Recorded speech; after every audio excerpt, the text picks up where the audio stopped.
ఆంధ్రప్రదేశ్లో కూటమి ప్రభుత్వం కొలువుదీరి నారా చంద్రబాబు నాయుడు ముఖ్యమంత్రిగా ప్రమాణ స్వీకారం చేసిన తర్వాత ఆంధ్రప్రదేశ్ రాష్ట్ర రూపురేఖలు అయితే మారిపోతున్నాయి.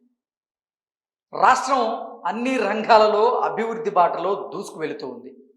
ఎన్నో ప్రభుత్వ ప్రైవేటు రంగ సంస్థలు ఇప్పుడు ఆంధ్రప్రదేశ్ కేంద్రంగా చేసుకొని భారీగా పెట్టుబడులు పెడుతూ ఉన్నాయి. ఇప్పటికే కొన్ని కార్పొరేట్ సంస్థలు ఆంధ్రప్రదేశ్లో పెట్టుబడులు పెట్టగా మరికొన్ని కార్పొరేట్ సంస్థలు కూడా ఆంధ్రప్రదేశ్లో పెట్టుబడులు పెట్టేందుకు ఇప్పుడు రాష్ట్ర ప్రభుత్వంతో ఎంఓయూలు కూడా కుదుర్చుకుంటూ ఉన్నాయి. విశాఖ కేంద్రంగా జరిగినటువంటి భాగస్వామ్య సదస్సు ద్వారా రాష్ట్రానికి 13 నుంచి 17 లక్షల కోట్ల రూపాయల మేర పెట్టుబడులు వచ్చినట్లుగా కొన్ని వార్తలు మనం చూసాం. అలాగే విశాఖ కేంద్రంగా అతిపెద్ద ఐటీ దిగ్గజ సంస్థ అయినటువంటి గూగుల్ సంస్థ ఆసియాలోనే పెద్ద డేటా సెంటర్ని అయితే ఏర్పాటు చేయబోతూ ఉన్నారు. దానికోసం 1,38,000 కోట్ల రూపాయల మేర పెట్టుబడులు అయితే పెట్టబోతూ ఉన్నాయి. అలాగే సిఫీ డేటా సెంటర్ రాబోతోంది, మెటా డేటా సెంటర్ రాబోతోంది, అదానీ డేటా సెంటర్ రాబోతోంది.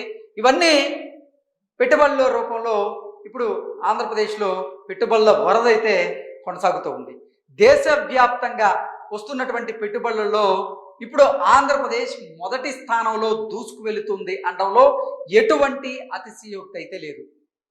దేశవ్యాప్తంగా వచ్చినటువంటి పెట్టుబడులలో 25% పెట్టుబడులతో ఆంధ్రప్రదేశ్ ముందంజలో ఉంది.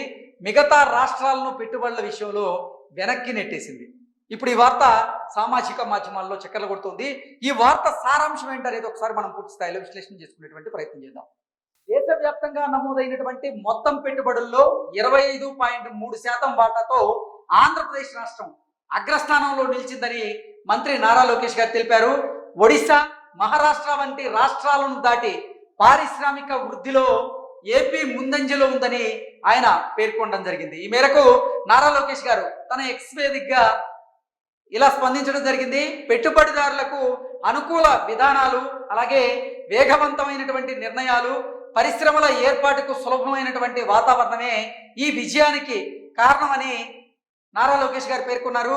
ఆంధ్రప్రదేశ్ అభివృద్ధి దిశగా వేగంగా దూసుకెళ్తోందని, రాబోయేటువంటి రోజుల్లో మరింత పెద్ద స్థాయిలో పెట్టుబడులు రాష్ట్రానికి రాబోతున్నాయంటూ నారా లోకేష్ గారు ఆశాభావం వ్యక్తం చేశారు. ఫోర్బ్స్ ఇండియా కథనాన్ని నారా లోకేష్ గారు ట్యాగ్ చేశారు.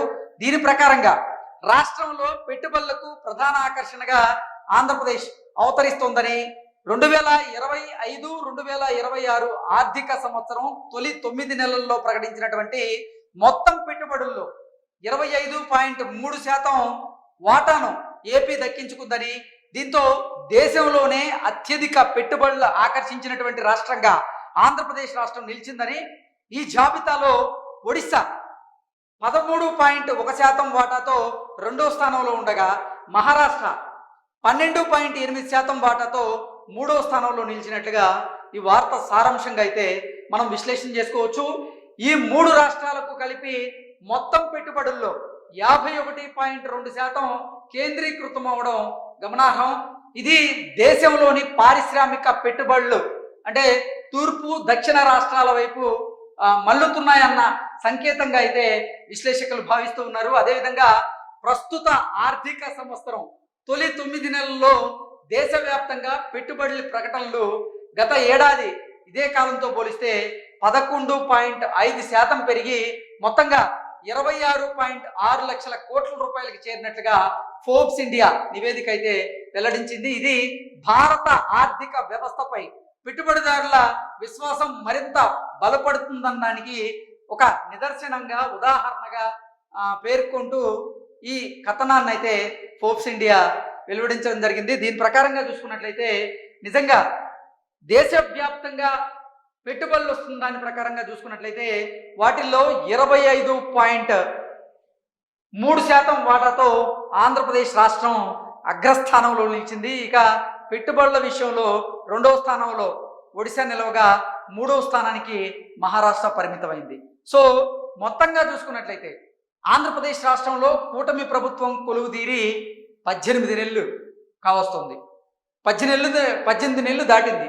ఈ 18 నెలల కాలంలోనే రాష్ట్రానికి 13 నుంచి 17 కోట్లు, ఇంకా ఎక్కువగా కూడా పెట్టుబడులు వచ్చి ఉండొచ్చు అనేటువంటి అంచనాకైతే చాలామంది వస్తున్నారు. నిజంగా ఇది చంద్రబాబు గారి దార్శనికతకు, ఆయన విజన్కు ఒక నిదర్శనంగా అయితే చాలామంది రాజకీయ విశ్లేషకులు దీన్ని ఒక ఉదాహరణగా ఉదహరిస్తూ ఉన్నారు. మొత్తంగా చూసుకున్నట్లయితే దేశవ్యాప్తంగా పెట్టుబడులను ఆకర్షిస్తున్నటువంటి రాష్ట్రంగా ఇప్పుడు ఆంధ్రప్రదేశ్ రాష్ట్రం అగ్రస్థానంలో కొనసాగుతూ ఉంది. 2వ స్థానంలో ఒడిశా, 3వ స్థానానికి మహారాష్ట్ర పరిమితమైంది. ఇక ఎక్కడ కనుచూపు మేరలో గనక హైదరాబాద్ కానీ, పక్కన ఉన్నటువంటి కర్ణాటక కానీ, ఇటున్నటువంటి తమిళనాడు కానీ కనపడలేదు. మొదటి 3 స్థానాలు కనుక మనం చూసుకున్నట్లయితే ఆంధ్రప్రదేశ్ అగ్రస్థానంలో ఉంటే 2వ స్థానంలో ఒడిశా, 3వ స్థానంలో వచ్చేసి మహారాష్ట్ర ఉంది. సో దీని ప్రకారంగా నిజంగా ఈ 18 నెలల కాలంలో ఆంధ్రప్రదేశ్ కేంద్రంగా ఎన్ని లక్షల కోట్ల రూపాయల పెట్టుబడులు వచ్చాయనేది మనం అంచనా వేయవచ్చు. Thank you so much.